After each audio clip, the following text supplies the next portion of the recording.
आपने कहा डिफेंड करने की बात नहीं है, मैं तो चिंतित हूं। देखिए मेरी चिंता तो मैं तो जो भी चिंता मैंने कही ना कि कांग्रेस ने राष्ट्रवादी कैरेक्टर कहीं खो सा दिया है, मैं उसे ढूंढ रहा हूं कि दोबारा वो पुरानी वाली कांग्रेस, वो इंदिरा वाली कांग्रेस अरे सही से देखोगे मुझे कहीं ना, दिख जाए। अरे बहुत है, हम मैं जैसों तो पे निगाहें मैं तो डालो तो। अरे पंकज बिल्कुल भाई, कभी कभी नहीं, आंख की दृष्टि से आप देखो, जैसों मुझ के जैसे बहुत लोग हैं। काश आप जैसों की पूछ होती, लेकिन वहां तो सुरजेवाला गुट का कब्जा है सर। ये तो अचॉइस प्रमोद नहीं कृष्ण रोज रो रहे हैं। कहा तो ये जा रहा है कि देखिए ना, अब बता रहे कि शायद जेएनयू के सलाहकार कुछ रख लिए हैं, वो सारा बैकअप टीम में राहुल गांधी ने उनको भर लिया है। अब जिन लेफ्ट को इस भारत ने रिजेक्ट कर दिया है, उसको राहुल गांधी क्यों अपना रहे हैं? वो देखिए है जो सच्चाई है वो मानना चाहिए। अब छोड़िए, ठीक है ना कि अब वो, अरे नहीं, राहुल जी जैसा नेता नहीं मिलेगा। ये देश अभी समझ नहीं रहा। आदमी, ये देश अभी समझ शरीफ है, आदमी बहुत शरीफ है, सीधा है, लेकिन राजनीति के लिए नहीं बना है। पंकज जी आखिरी सवाल, क्या ये छोटे छोटे के साथ रखना कांग्रेस की मजबूरी है?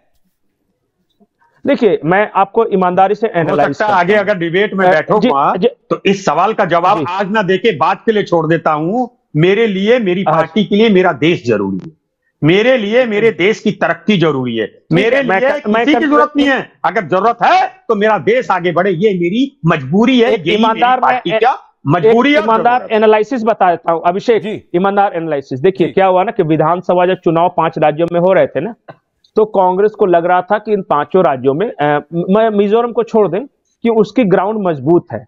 राजस्थान हो, मध्य प्रदेश हो, छत्तीसगढ़ हो, तेलंगाना हो, उन्हें ऐसा लग रहा था कि इस वक्त हम ये चुनाव खुद से लड़ते हैं। अगर हम जीत हमारी होती है, मान लिया कि इन 4 राज्यों में से 3 में भी जीत होती है, तो हम बार्गेनिंग पोजीशन में आ जाएंगे और उसके बाद हम लोकसभा में सीटों का जो बंटवारा होगा इंडिया गठबंधन के बीच करेंगे। ये सोच थी कि हम अपर हैंड रहेंगे उस समय अगर हम जीतेंगे तो। इसलिए इन लोगों को ज्यादा तवज्जो नहीं दी। एक फैसला भी हुआ था मुंबई में जब इंडिया गठबंधन की बैठक हुई थी ना, कि मध्य प्रदेश में एक संयुक्त रैली होगी और उसमें सारे इंडिया गठबंधन के नेता मौजूद होंगे। कमलनाथ ने बाद में रिजेक्ट करवा दिया कि नहीं, उनको क्यों स्पेस देना, जब स्टेट हमारा है, लड़ना हमें बीजेपी से है, तो उनको क्यों इतना वैल्यू देना।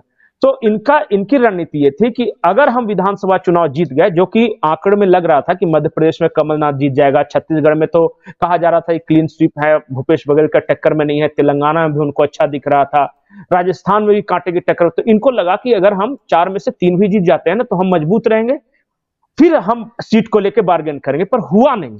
अब हुआ नहीं तो ये क्या करें कि सहयोगी दलों को वैल्यू दिया नहीं। तो अब इन लोगों का क्या है कि 19 दिसंबर को फिर से बैठक होने वाली है दिल्ली में। अब राहुल गांधी से तो सारे जो सहयोगी दल हैं वो मानेंगे नहीं, न उनमें ये कैलिबर है कि सबके साथ कोऑर्डिनेट कर सके। तो फिर से वही पुराना नीतीश कुमार को निकाला गया कि आप फिर से बात कीजिए भाई। उन लोग, देखिए हम लोग तो बहुत ऐंठ गए विधानसभा चुनाव के टाइम में, तो फिर से उन लोग थोड़ा सा नाराज। अखिलेश रोजगार दे रहा है उधर, और केजरीवाल 2 हफ्ते से आ नहीं रहे हैं। अब पिछली बार बैठक बुलाया तो हेमंत सोरेन भी नहीं आए और नीतीश भी नहीं आए, तो कोई आया नहीं। तो फिर से एक काम कीजिए, तो फिर से नीतीश कुमार को एक्टिवेट किया गया है। 19 दिसंबर को बैठक होगी। अब जो अपर हैंड में जो बार्गेन करने वाली स्थिति थी, अब कांग्रेस एडजस्टिंग मूड में है कि समझ गई कि अब हमारी तो हो गई हार, हमारी जमीन हो गई कमजोर, और जो हमने सोचा था वो तो हुआ नहीं। अब देखिए टीएमसी भी आएगी, अखिलेश भी आएंगे और नीतीश भी आएंगे।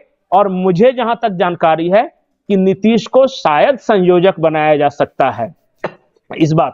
संयोजक जी, इंडिया गठबंधन का इस तरह की चर्चा चल रही है। वो नीतीश को इसलिए संयोजक बनाया जाएगा कि बाकी कौन, जैसे कांग्रेस में राहुल गांधी तो संयोजक बन नहीं सकते कि जैसे ही राहुल गांधी आएंगे सामने 4 आदमी तलवार लेके खड़ा कि आ जाओ, बहुत हमको बेइज्जत किया था विधानसभा चुनाव के टाइम में।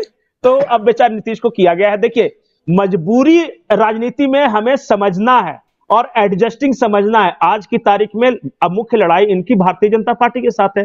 भारतीय जनता पार्टी को हराना है, ये बड़ा गोल है। अब बड़ा गोल अचीव करने के चक्कर में कोई सनातन को मिटाने की बात करे, कोई डी गैंग के साथ खड़ा हो, उधर ममता बनर्जी पता चल रहा कि सीपीएम को गाली दे दे, या केजरीवाल खालिस्तानियों का साथ दे दे, लेकिन रहना तो साथ में है, क्योंकि हराने के लिए रहना जरूरी है।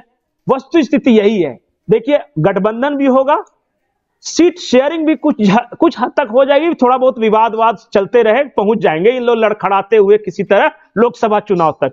हाँ, मुझे शक इस बात पे है कि भगवान न करे कि इन लोगों की अगर जीत हो गई, जिसकी उम्मीद कम है, लेकिन अगर जीत हो गई तो चुनाव के बाद क्या होगा इस इंडिया गठबंधन का,